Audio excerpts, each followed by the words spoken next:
ओम शांति। 15 नवंबर 21 की बाप दादा की साकार वाणी है। सार में बाबा कहते हैं, मीठे बच्चे, बाप द्वारा जो नॉलेज मिली है वह बुद्धि में कायम रखनी है। सवेरे सवेरे उठ स्वदर्शन चक्रधारी बन विचार सागर मंथन करना है। प्रश्न है, इस ईश्वरीय पढ़ाई का लॉ अर्थात कायदा कौन सा है? उसके लिए कौन सा डायरेक्शन मिला हुआ है? उत्तर है, इस ईश्वरीय पढ़ाई का लॉ है नियमित पढ़ना। कभी पढ़ना कभी न पढ़ना, यह लॉ नहीं है। बाबा ने पढ़ाई के लिए बहुत प्रबंध दिए हैं। पढ़ाई अर्थात मुरली यहाँ से पोस्ट में जाती है। 7 दिन का कोर्स लेकर कहाँ भी पढ़ सकते हो। पढ़ाई कभी मिस नहीं करनी है। गीत है ओम नमो शिवाय। ओम शांति। बच्चे जो यहाँ बैठे हैं वह रचयिता और रचना के आदि मध्य अंत अथवा स्वदर्शन चक्र को याद करते हैं। बाप ने बच्चों को नॉलेज दी है कि स्वदर्शन चक्रधारी बनो। तुम ब्राह्मण बच्चों का उद्देश्य है स्वदर्शन चक्रधारी बनना। मूल वतन, सूक्ष्म वतन, स्थूल वतन, यह 84 जन्मों के चक्र को बुद्धि में रखना है। दूसरा सब बुद्धि से निकाल देना है। अभी तुम बच्चों की बुद्धि में है।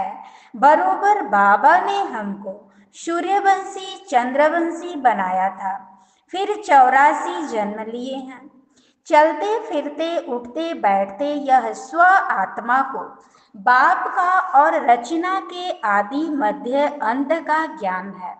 अभी तुमको शिव बाबा ने शूद्र से ब्राह्मण बनाया है। बाबा ने समझाया है तुम 84 जन्मों के चक्र की बाजी कैसे खेलते हो। पहले पहले हम ब्राह्मण हैं। हम ब्राह्मणों को रचने वाला ब्रह्मा द्वारा शिव बाबा है।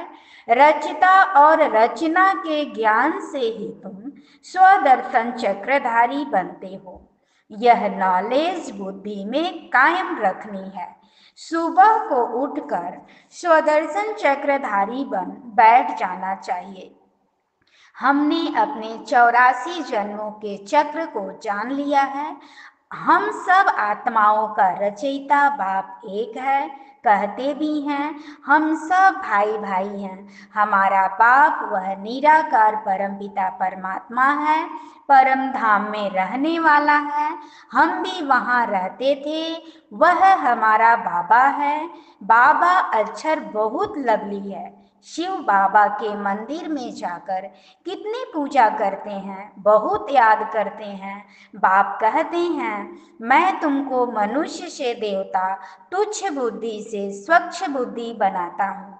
तुच्छ बुद्धि अर्थात शुद्र बुद्धि से स्वच्छ बुद्धि बनाया था, अर्थात उच्च बुद्धि पुरुषोत्तम बुद्धि बनाया था।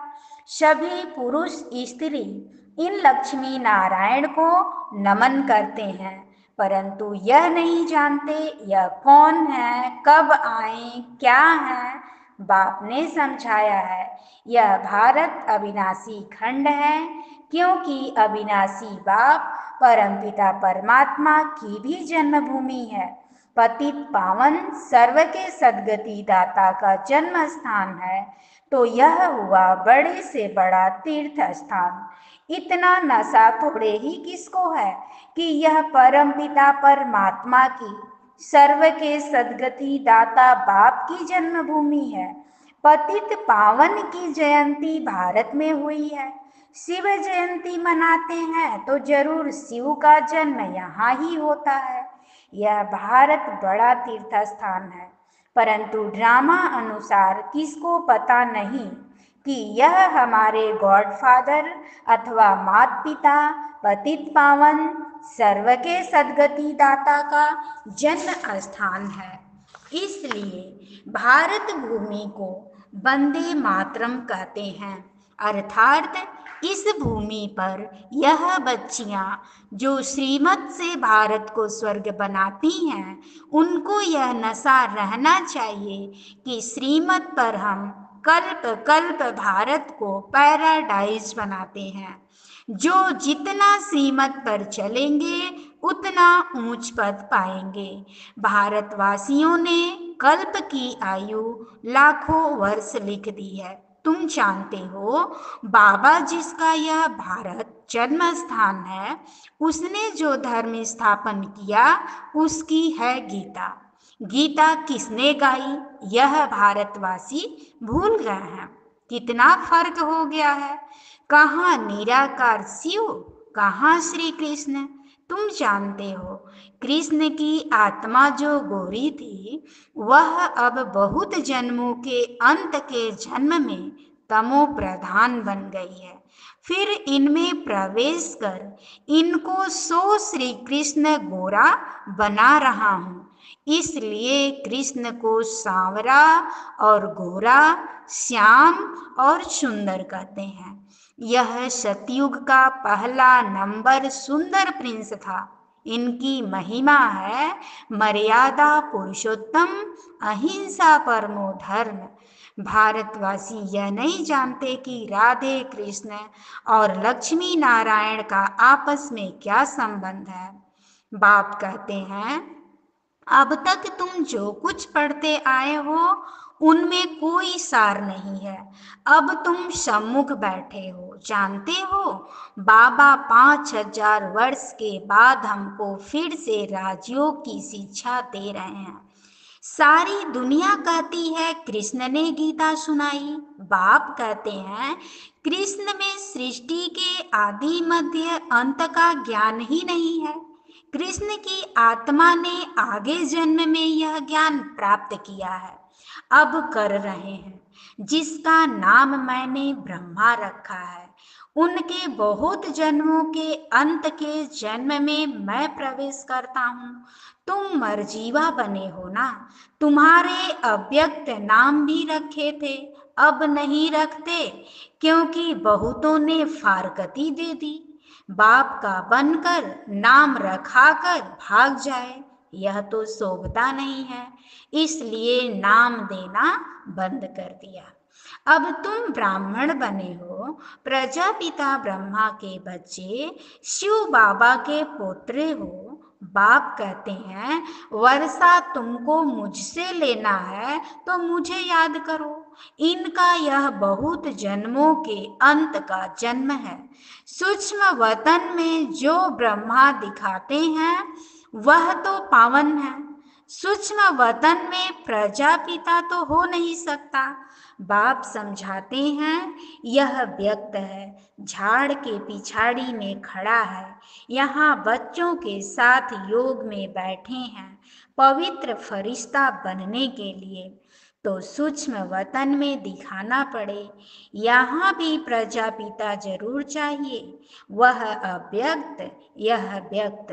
तुम भी फरिश्ते बनने आए हो, इसमें ही मनुष्य मूझते हैं, क्योंकि यह है बिल्कुल नया ज्ञान। कोई भी शास्त्र आदि में यह ज्ञान है नहीं। भगवान एक है, ऊंच ते ऊंच निराकार परम पिता परमात्मा, सब आत्माओं का बाप। उनके रहने का स्थान है परम धाम। उनको सब याद करते हैं कि आओ, हमारे ऊपर माया का परछाया पड़ गया है, पतित बन गए हैं। यह बातें नई की बुद्धि में बैठेगी नहीं। अब तुम रचना के आदि मध्य अंत को जानते हो। सतयुग में हम बहुत थोड़े राज्य करते थे, वहाँ अधर्म की बात हो नहीं सकती। शास्त्रों में कितनी बातें लिख दी है, परंतु उनमें कोई सार नहीं है।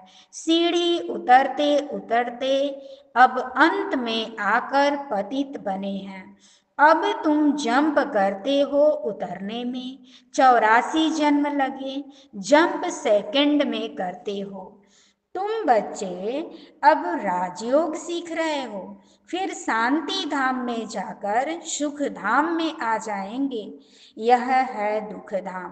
पहले तुम आए हो तो बाप भी पहले पहले तुमसे मिलते हैं। यहाँ बाप और बच्चों, आत्मा और परमात्मा का मेला लगता है। हिसाब है ना। हमको 5,000 वर्ष हुए बाप से विदाई लिए। पहले पहले स्वर्ग में पाठ बजाया, वहाँ से पाठ बजाते बजाते तुम नीचे उतरते आए हो। अभी तुम बाप के पास आ गए हो। बाकी थोड़े बहुत जो होंगे वह भी आ जाएंगे। फिर तुम्हारी पढ़ाई खत्म हो जाएगी। सबको यहाँ आना है। वहाँ जब खाली हो जाएगा फिर बाबा सबको ले जाएगा। यह समझने की बातें हैं, पढ़ना है। स्कूल में कभी जाना कभी न जाना यह लॉ नहीं है। बाबा ने पढ़ाई के लिए बहुत प्रबंध भी दिए हैं। नहीं तो कभी भी किसके पास पढ़ाई पोस्ट में नहीं जाती है।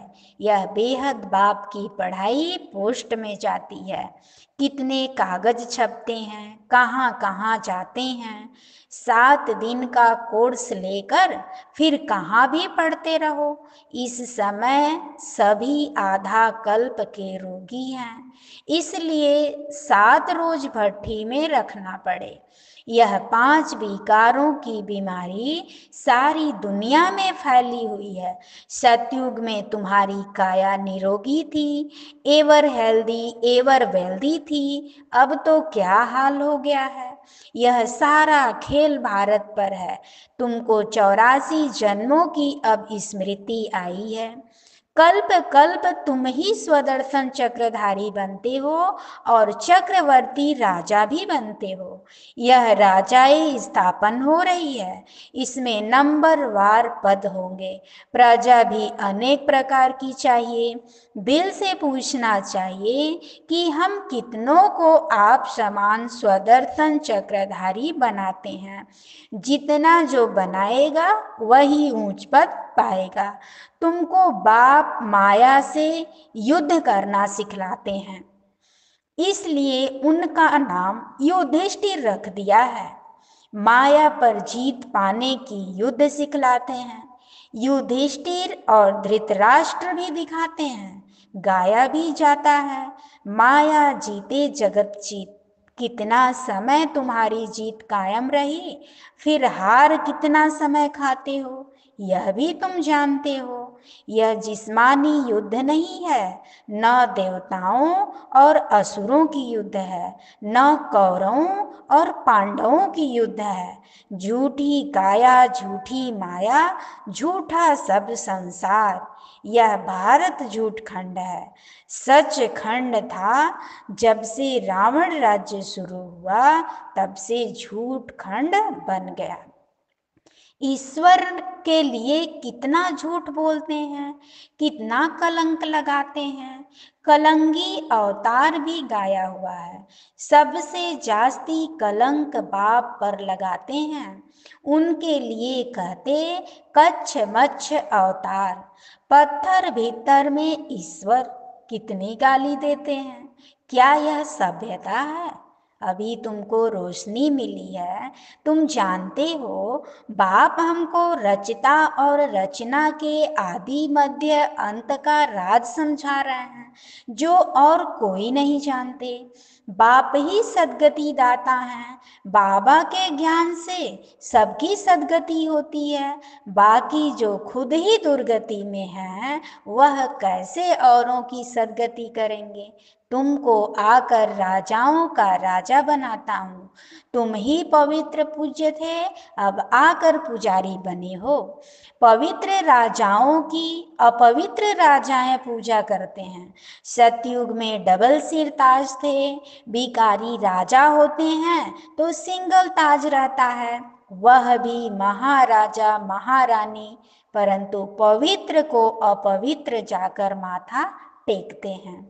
वह भारतवासी पवित्र प्रवृत्ति मार्ग वाले, वही भारतवासी पतित प्रवृत्ति मार्ग वाले बनते हैं। अब बाप कहते हैं तुम्हारा इस मृत्यु लोक में अंतिम जन्म है।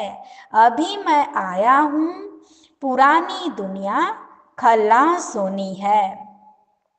यह मुसलों की लड़ाई 5000 वर्ष पहले भी लगी थी। बाप समझाते हैं गृहस्थ व्यवहार में रहते कमल फूल समान बनना है। कमल फूल समान तुम ब्राह्मण बने हो, परंतु यह निशानी विष्णु को देती है, क्योंकि तुम सदैव एक रस नहीं रहते हो। आज कमल फूल समान बनते 2 वर्ष के बाद पतित बन पड़ते हैं। तुम्हारा यह सर्वोत्तम कुल है, तुम ब्राह्मण चोटी हो, फिर पुनर्जन्म लेते लेते देवता, क्षत्रिय, वैश्य, शूद्र बनते हो। शूद्र से फट से देवता थोड़े ही बनेंगे, ब्राह्मण चोटी तो चाहिए। अब ब्राह्मणों को बाबा पढ़ा रहे हैं, तो ऐसे बाबा को फारक्ति थोड़े ही देनी चाहिए। बाबा कहते हैं आश्चर्यवत मेरा बनंती सुनंती, फिर भी भागंती हो माया के बनंती। ट्रेटर बनंती, मेरी निंदा करावंती, उसको कहा जाता है सतगुरु का निंदक, स्वर्ग का ठौर न पावंती। बाकी वह भक्ति मार्ग के गुरु हैं, वे कोई सदगति दाता नहीं है। सभी आत्माओं का बाप, टीचर, गुरु एक ही निराकार बाप है। वही सबका उद्धार करने आया है। आगे चलकर समझेंगे, फिर टू लेट हो जाएंगे। वह फिर अपने ही धर्म में चले जाएंगे। श्रेष्ठ से श्रेष्ठ है देवता धर्म, उनसे भी उच्च तुम ब्राह्मण हो जो बाप के साथ बैठे हो। तुमको पढ़ाने वाला विचित्र और विदेही है। बाप कहते हैं मुझे देह नहीं है, मुझे कहते हैं शिव। मेरा नाम बदल नहीं सकता, और सबके शरीरों के नाम बदली होते हैं। मैं हूँ परम आत्मा, मेरी जन्म पत्री कोई निकाल नहीं सकता। जब बेहद की रात होती है तब मैं आता हूँ दिन बनाने। अब है संगम, इन बातों को अच्छी तरह समझकर फिर धारण करना चाहिए, स्मृति में लाना चाहिए। यहाँ तुम बच्चे आते हो, फुर्सत मिलती है, विचार सागर मंथन यहाँ अच्छा कर सकते हो। अच्छा, मीठे मीठे सीखी लधे बच्चों प्रति माता पिता बाप दादा का याद प्यार और गुड मॉर्निंग। रूहानी बाप की रूहानी बच्चों को नमस्ते। हम रूहानी बच्चों के तरफ से रूहानी बाप दादा को याद प्यार और गुड मॉर्निंग। नमस्ते नमस्ते, शुक्रिया बाबा शुक्रिया। धारणा के लिए मुख्य सार है, पहली पॉइंट, सर्वोत्तम कुल की स्मृति से गृहस्थ व्यवहार में रहते कमल फूल समान पवित्र बनना है। कभी भी सतगुरु की निंदा नहीं करानी है। दूसरी पॉइंट है, श्रीमत पर भारत को स्वर्ग बनाने की सेवा करनी है। स्वदर्शन चक्रधारी बनना और बनाना है। जब भी फुर्सत मिले तो विचार सागर मंथन जरूर करना है। वरदान है, बाप दादा के कर्तव्य को अपना निशाना बनाने वाले मास्टर मर्यादा पुरुषोत्तम भव। विस्तार है, कहा जाता है अपनी घोट तो नशा चढ़े, दूसरे की कमाई में कभी भी आंख नहीं जानी चाहिए। दूसरे के नशे को निशाना बनाने के बजाय बाप दादा के गुण और कर्तव्य को निशाना बनाओ। बाप दादा के साथ अधर्म विनाश और सत धर्म की स्थापना के कर्तव्य में मददगार बनो। अधर्म विनाश करने वाले अधर्म का कार्य व दैवी मर्यादा को तोड़ने का कार्य नहीं कर सकते। वे मास्टर मर्यादा पुरुषोत्तम होते हैं। स्लोगन है, नॉलेजफुल बन, व्यर्थ प्रश्नों को स्वाहा कर दो तो समय बच जाएगा। ओम शांति।